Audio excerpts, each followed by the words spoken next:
If bailouts are bad, they're bad, and we shouldn't be doing it. But this argument about maybe one that works, you know, well, now that the bankruptcy or the bailing out of GM worked, I said that's sort of like if a criminal goes out and robs a bank and he's successful, therefore you endorse what he did because he's successful. But you have to rob people. You have to distort the law. The government is supposed to protect contracts. They're not supposed to regulate contracts, and they're not supposed to undermine contracts. And that's what we've been doing. In the housing bubble, we undermine contracts. And this is what we're doing here. So you want to respect the contracts. A lot of people will accuse me of advocating a free market, that there's no regulations. Actually, the regulations are tougher because you have to go through bankruptcy, and you have to face up to this. And it isn't like General Motors would be destroyed. Newt made that point there, that there were good parts of General Motors, but politicians can't figure this out. Then they serve the special interest, and then you have labor fighting big business. I opt for the free market and the defense of liberty. That's what we need in this country. All right. Forget about the border between Pakistan and Afghanistan and deal with our border and put the resources on this border.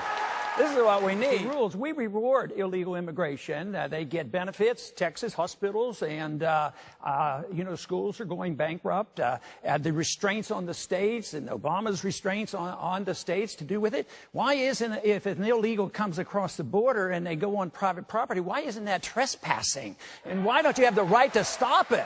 You can't endorse the illegal, but the program today endorses the illegal problems. And a weak economy is always detrimental too because of the welfare state. What I fear is the draft coming back because we're getting way overly involved. And the draft, we keep registering our 18-year-olds. So when the draft comes, we're going to be registering young women, and because of this, they're going to be equal. Now, the wars we fight aren't defensive wars. They're offensive war. We're involved in way too much. They're undeclared. They're not declared by the Congress. And so we're in wars that shouldn't be involved. So I don't want even the men to be over there. I don't want women being killed, but I don't want the men being killed in these wars. We have accepted now for 10 years that we're allowed to start war. We call it preemptive war, preventive war. Well, that's an aggressive war. I believe in the Christian just war theory that you have to morally justify the war in defense. Now, if we're defending our country, and we need to defend, believe me, men and women will be in combat and defending our country, and that's the way it should be. But when it's an offensive war going where we shouldn't be, that's quite a bit different. So it's the foreign policy that needs examined. What we're doing is encouraging them to have a weapon because they feel threatened. If you look at a map of Iran, we have 45 bases around their country plus our submarines. The Iranians can't possibly attack anybody, and we're worrying about the possibility of one nuclear weapon. Now, just think about the Cold War. The Soviets had 30,000 of them, and we talked to them. The Soviets killed 100 million people, and the Chinese, and we worked our way out of it. And if you want to worry about nuclear weapons, worry about the nuclear weapons that were left over from the Soviet Union. They're still floating around. They don't have them all detailed. So we're ready to go to war. I say going to war rapidly like this is risky and it's reckless. Now, if you're so determined to go to war, the only thing I plead with you for, if this is the case, is do it properly. Ask the people and ask the Congress for a declaration of war. This is war, and people are going to die, and you've got to get a declaration of war.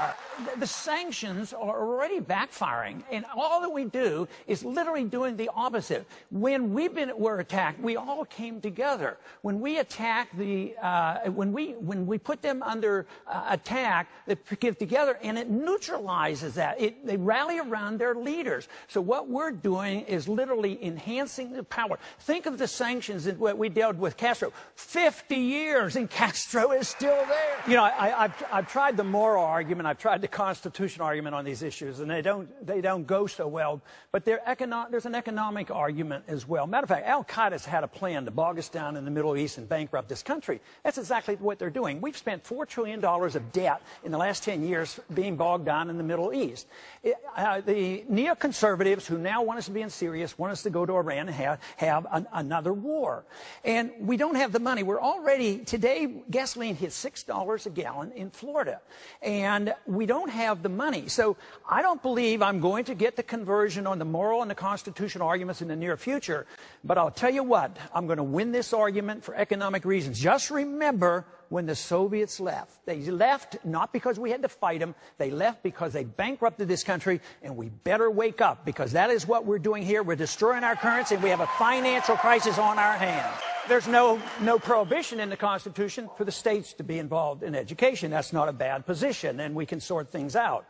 But once again, the senators was for No Child Left Behind, but now he's running for president. Now he's running to repeal No Child Left Behind. I think the obligation of all of us should be the oath of office. We should take, and it shouldn't be the oath to the party. I'm sorry about that, but it isn't the oath to the party. It's the oath to our office to obey the law, and the law is the Constitution. Just recently there was a poll in Iowa, and it matched all the four of us up against Obama.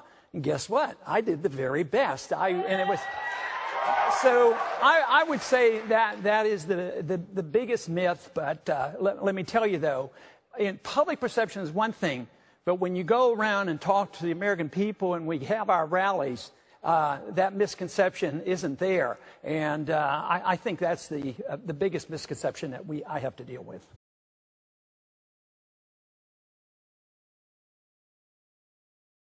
Consistent. Senator Santorum. Courage. Governor. Resolute. Mr. Speaker. Cheerful.